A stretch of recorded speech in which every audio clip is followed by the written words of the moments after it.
Look at this map of Mars, and imagine for a second that one day, centuries from now, humans could walk on its surface without a spacesuit. No oxygen tanks, no pressurized helmet, just you and the Martian sky. Sounds impossible, right? But what if I told you that terraforming Mars isn't science fiction anymore? It's actually something that scientists and engineers are seriously studying right now. The question isn't whether we could do it someday. The question is whether we have the time, the resources, and the will to actually make it happen. And that's what we're going to explore today. So here's the thing about Mars right now. It's cold, incredibly cold. We're talking minus 80 degrees Fahrenheit on average, and that's during the warmest part of the Martian day. The atmosphere is almost entirely carbon dioxide, but it's so thin that it barely registers compared to Earth. If you stood on Mars without a suit, your blood would literally boil because of the low pressure. The planet has no magnetic field to protect it from solar radiation, and the surface is covered in this rusty, oxidized dust that's probably toxic to humans. So when we talk about terraforming, we're not just talking about making it a little warmer and adding some oxygen. We're talking about fundamentally transforming an entire planet. We're talking about one of the most ambitious projects humanity could ever attempt. But here's what makes it possible. Mars actually has the raw materials we need. It has water ice buried beneath the surface. It has carbon dioxide in its atmosphere. It has the potential for a magnetic field if we could generate one. And it has time. We have centuries, maybe even millennia to work with. That's the kind of timeline that makes terraforming actually feasible. Let's break down the main challenges first, because understanding the obstacles is the only way to understand the solutions. The first and biggest problem is temperature. Mars is cold because it's farther from the sun, and because it has almost no greenhouse effect. Earth's atmosphere traps heat like a blanket, keeping us warm. Mars's atmosphere is too thin to do that, so the first step in terraforming would be to thicken the atmosphere and increase the greenhouse effect. You'd need to introduce gases that trap heat: carbon dioxide, methane, ammonia, or even chlorofluorocarbons, which are banned on Earth but could actually be useful on Mars.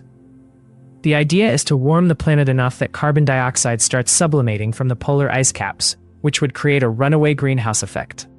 As it gets warmer, more ice melts, more carbon dioxide enters the atmosphere, and the planet warms even more. It's a positive feedback loop, and it could work. But it would take time. We're talking decades or even centuries, just to raise the temperature enough to make a real difference. The second major challenge is creating an atmosphere. Even if we warm Mars up, we need oxygen and nitrogen for humans to breathe. Carbon dioxide alone won't cut it. This is where things get really interesting. We could use genetically modified organisms, bacteria and algae, that could survive in the Martian environment and produce oxygen through photosynthesis. Or we could use industrial processes to extract oxygen from the Martian rocks and soil. The iron oxide in that rusty dust actually contains oxygen. If we could develop the technology to extract it on a massive scale, we could gradually build up the oxygen in the atmosphere. Nitrogen is trickier because there isn't much of it on Mars, but there might be enough locked in the polar regions or in subsurface deposits. The point is that none of these solutions are impossible. They're just incredibly complex and would require massive technological advances. The third challenge is the lack of a magnetic field. Mars lost its magnetic field billions of years ago, which is why solar wind has been stripping away its atmosphere for eons. Without protection, any atmosphere we create would slowly be blown away into space. Scientists have proposed some wild solutions to this, like placing a magnetic shield at the Lagrange point between Mars and the Sun, or artificially generating a magnetic field using some kind of planetary scale technology. These ideas sound like pure science fiction, but they are based on real physics. They just require resources and engineering capability that we don't have yet. And here's something that really drives this home. Mars is losing about 100 grams of atmospheric material to space every single second, according to data from NASA's Mars Atmosphere and Volatile Evolution Orbiter. That's roughly the weight of a small apple, constantly bleeding away. Over the course of 1 billion years, that adds up to a massive loss of atmosphere. So any terraforming effort would have to account for this ongoing loss. We'd be working against a planetary process that's been running since Mars lost its protective magnetic field roughly 4 billion years ago. To put this in perspective, if we didn't address the magnetic field problem, we'd be fighting a losing battle. We'd be adding atmosphere while Mars slowly hemorrhages it into space. It's like trying to fill a bathtub that has a hole in the bottom. You can add water, but eventually it's going to drain out unless you plug the hole first. Now let's zoom out across the solar system and think about this in a bigger context. When we talk about terraforming Mars, we're not just talking about making one planet habitable. We're talking about the future of human civilization. We're talking about becoming a multi-planetary species, and that changes everything about how we think about the problem. It's not just about whether we can do it. It's about whether we should do it and whether it's worth the effort compared to other ways we could use those resources. Some people argue that we should focus on sustainable development here on Earth first, before we try to transform another planet. And that's a fair point. But others argue that working on Mars actually pushes us to develop technologies that could help us here at home. Better renewable energy systems, more efficient ways to capture and process carbon dioxide, advanced life support systems. The research we do for terraforming could have immediate applications on Earth. Consider this. The technologies we need to develop for Mars include advanced solar panels, efficient energy storage systems, and methods to extract and process resources from hostile environments. Every single one of those has direct applications to solving climate change and resource scarcity here. It's not a distraction from Earth's problems. It's actually a way to accelerate solutions to those problems. And here's a specific example of how this works. The development of solar panel technology for Mars rovers led directly to improvements in commercial solar panels here on Earth. Engineers working on Mars missions in the 1990s and 2000s developed more efficient photovoltaic systems to power robotic explorers. Those innovations were then adapted for terrestrial use, making solar energy more practical and affordable for homes and businesses. That's just one example, but it shows how space exploration drives innovation that benefits everyone. So what would the actual process look like? Let's talk about a realistic timeline and strategy. The first phase would be warming the planet. We'd need to establish factories on Mars that produce greenhouse gases and pump them into the atmosphere. This could be done with robotic systems at first, before humans ever arrive. We're talking about hundreds of these factories, running for decades or even centuries. They'd use Martian resources, extracting methane from subsurface deposits, producing ammonia from atmospheric nitrogen and hydrogen, whatever we can do with the technology we have. The goal is to raise the average temperature by just a few degrees per century. It sounds slow, but over time it compounds. Think about it this way. If you raise the temperature by 1 degree per century, after 200 years we've raised it by 2 degrees. After 500 years, 5 degrees. That might not sound like much, but on Mars it would be transformative.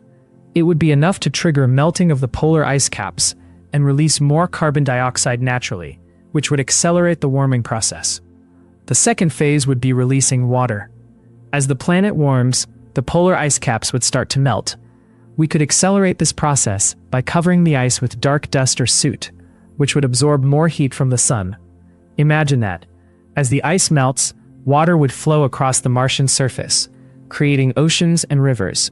This would further increase the greenhouse effect, because water vapor is a powerful greenhouse gas. It would also create a hydrological cycle.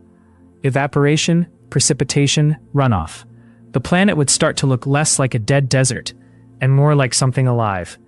And here's where it gets really interesting from a scientific perspective. We'd be able to observe and study the entire process of planetary climate change in real time.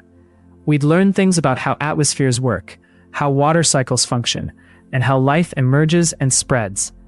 That knowledge would be invaluable for understanding Earth's own climate system. The third phase would be introducing life. This is where it gets really ambitious. We'd start with microorganisms, bacteria and algae that could survive in the harsh Martian environment, and gradually modify it. These organisms would produce oxygen, fix nitrogen from the atmosphere, and create soil. Over generations, we could introduce more complex plants, and eventually animals. It would be like watching evolution happen in fast forward, except we'd be directing it. We'd be essentially creating a new biosphere from scratch. This process is called directed panspermia, and while it sounds like science fiction, it's actually grounded in real biology. We know that certain extremophile organisms on Earth can survive in conditions that are remarkably similar to what we'd find on early-stage terraformed Mars. Deinococcus radiodurans, for example, is a bacterium that can survive radiation levels thousands of times higher than what would kill a human. Tardigrades, or water bears, can survive in the vacuum of space and extreme temperatures. These aren't hypothetical organisms. They exist right now, and they give us proof of concept that life can survive in Martian conditions. In fact, tardigrades have actually been sent to space on multiple missions. In 2007, the European Space Agency sent tardigrades into low Earth orbit aboard the Photon M3 spacecraft. They were exposed to the vacuum of space and intense radiation for 10 days, and most of them survived. When they returned to Earth, they were still alive and could reproduce normally. That's not theoretical. That's real data showing that complex organisms can survive in space. If tardigrades can handle the vacuum of space, they can certainly handle the harsh but protected environment of an early-stage terraformed Mars. Here's what I want you to really understand about this process. It's not magic. It's not some impossible fantasy. It's just physics and chemistry and biology applied on a planetary scale. Every single step has been thought through by scientists. Every single obstacle has potential solutions. What's missing isn't the knowledge or the science. It's the resources, the technology, and the collective will to commit to something that will take centuries to complete. Think about it this way. The Great Wall of China took roughly 2,000 years to build. The Panama Canal took about 10 years with modern technology. Terraforming Mars might take 200 years with technology that we haven't invented yet. But that's not impossible. That's just ambitious. Most scientists who study this seriously estimate that we could begin to see measurable changes in Mars's climate within 50 to 100 years of starting the process. That means raising the temperature by a few degrees, beginning to thicken the atmosphere, starting to release water from the ice caps. Within 200 to 300 years, we might have a planet that's warm enough for humans to work outside in pressurized suits, with a thicker atmosphere that's still not breathable but is getting there. Within 500 to 1,000 years, we might have a planet with liquid water on the surface, a thicker atmosphere with some oxygen, and the beginning of a real biosphere. And within 1,000 to 2,000 years, we might have a planet that's genuinely habitable for humans without any special equipment. That's the kind of timeline we're talking about, the scale of human civilization, not the scale of an individual human life. Now, there are some people who say this is a waste of time and resources. They say we should focus on fixing Earth instead of terraforming Mars. And I get that argument. But here's the thing, these aren't mutually exclusive goals. The technology we develop for Mars could help us here. And more importantly, Mars represents hope. It represents the possibility that humanity can tackle massive, seemingly impossible problems and solve them through innovation and determination. That kind of thinking, that kind of motivation, that's what we need to address the challenges we face on Earth too. When we start thinking about terraforming an entire planet, suddenly climate change on Earth doesn't seem so insurmountable. Suddenly renewable energy and carbon capture and sustainable agriculture all seem like smaller, more achievable versions of the same kind of thinking. There's actually a historical precedent for this kind of thinking. When President Kennedy announced the Apollo program in 1961, critics said we should focus on poverty and social issues on Earth instead of going to the moon. But the Apollo program generated technological innovations that led to advances in medicine, materials science, computing, and energy systems. The spin-off technologies from the space program have been worth far more than the initial investment. Terraforming Mars could follow the same pattern. There's also the practical question of why we'd want to terraform Mars in the first place. The most obvious answer is backup. If something catastrophic happens to Earth, an asteroid impact, a nuclear war, a pandemic that wipes out most of humanity, having a second planet with a human population would ensure that our species survives. That's not paranoid thinking. That's just species-level survival planning. And it's something that every intelligent civilization should probably consider. But there are other reasons too. Scientific discovery, resources, the challenge itself. Humans have always been explorers and builders. We've always been driven to push boundaries and create new things. Terraforming Mars is the ultimate expression of that impulse. And here's a counterintuitive point that doesn't get enough attention. Terraforming Mars might actually be easier than trying to reverse climate change on Earth. On Mars, we're starting with a blank slate. There's no existing biosphere to protect, no economic systems to maintain, no billions of people whose lives would be disrupted. We could make mistakes, learn from them, and adjust. On Earth, every decision we make about climate and environment affects billions of people immediately. The stakes are higher, the constraints are tighter, and the margin for error is smaller. In some ways, Mars is the easier problem to solve. That doesn't mean we should ignore Earth. We absolutely shouldn't. But it does mean that the skills and technologies we develop for Mars could give us a blueprint for solving Earth's problems more effectively. Let me be clear about one thing, though. This isn't going to happen by accident. It's not going to happen because one company or one country decides to do it. It's going to require unprecedented international cooperation. It's going to require a commitment from multiple governments and private organizations working together over centuries. It's going to require that we maintain focus and resources even as priorities shift and generations change. That's the real challenge, not the science, not the engineering, but the human commitment to a vision that none of us will live to see completed. That's what makes Terraforming Mars so interesting to me. It's not really about Mars. It's about what we're capable of as a species when we commit to something truly ambitious. So is Terraforming Mars realistic? Yes, absolutely. The science works. The engineering is difficult but not impossible. The timeline is long but manageable. The challenges are real, but they all have potential solutions. What's required is the will to do it. And that's something that only we can decide. But here's what I know. If we commit to this project, if we start taking the first steps now, we could be living on a terraformed Mars in 1,000 years. Our descendants could be walking on that planet under a blue sky, breathing air that we helped create, living in a world that humanity built from the ground up. That's not science fiction. That's the future. That's what's possible if we choose to make it happen.